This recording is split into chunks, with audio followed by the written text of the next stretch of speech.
మరికొన్ని గంటల్లో ఇవాళ అంటే ఏప్రిల్ 16న పార్లమెంట్లో ప్రభుత్వం 3 బిల్లులు ప్రవేశపెడుతోంది.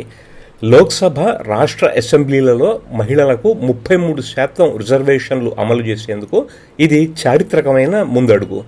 కానీ ఈ బిల్లులు డీలిమిటేషన్ అంటే నియోజకవర్గాల పునర్వ్యవస్థీకరణతో ముడిపడి ఉన్నాయి.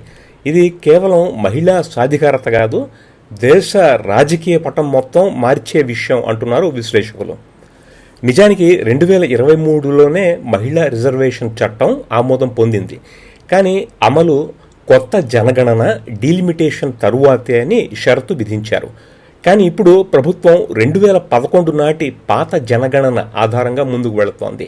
అంటే లోక్సభ సీట్లు 543 నుంచి సుమారు 850కి పెంచి వాటిలో 33% మహిళలకు కేటాయించాలని ఆలోచన. ఇది 2029 ఎన్నికలకి అమలు చేయాలనేది లక్ష్యం. పైగా ప్రతి డీలిమిటేషన్ తరువాత మహిళా సీట్లు తిరిగి రొటేట్ అవుతాయి. ఇది మామూలు ప్రక్రియనా లేక రాజకీయ చతురత? ఎందుకని ఈ రెండింటినీ కలిపారు? వేగం కోసం, న్యాయం కోసం అని ప్రభుత్వం చెబుతోంది. కానీ సీట్లు పెంచకుండా రిజర్వేషన్లు ఇస్తే ప్రస్తుత పురుష ఎంపీలు తమ సీట్లు కోల్పోతారు. ఇది రాజకీయంగా పార్టీలకి ప్రమాదకరం. అదే సీట్ల సంఖ్య పెంచి రిజర్వేషన్లు ఇస్తే సిట్టింగ్లకు నష్టం లేదు.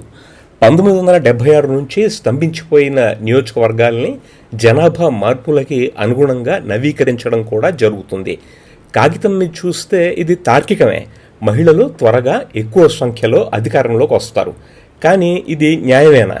మద్దతుదారులు అవునంటున్నారు. మహిళలు దశాబ్దాలుగా వేచి ఉన్నారు, ఇప్పుడు అమలు చెయ్యాలి అంటున్నారు.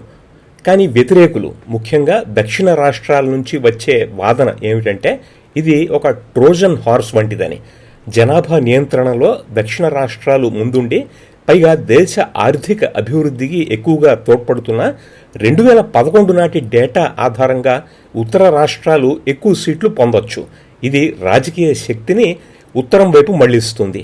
మహిళా సాధికారత పేరుతో ఫెడరల్ సమతుల్యం దెబ్బతినే ప్రమాదం ఉందంటున్నారు.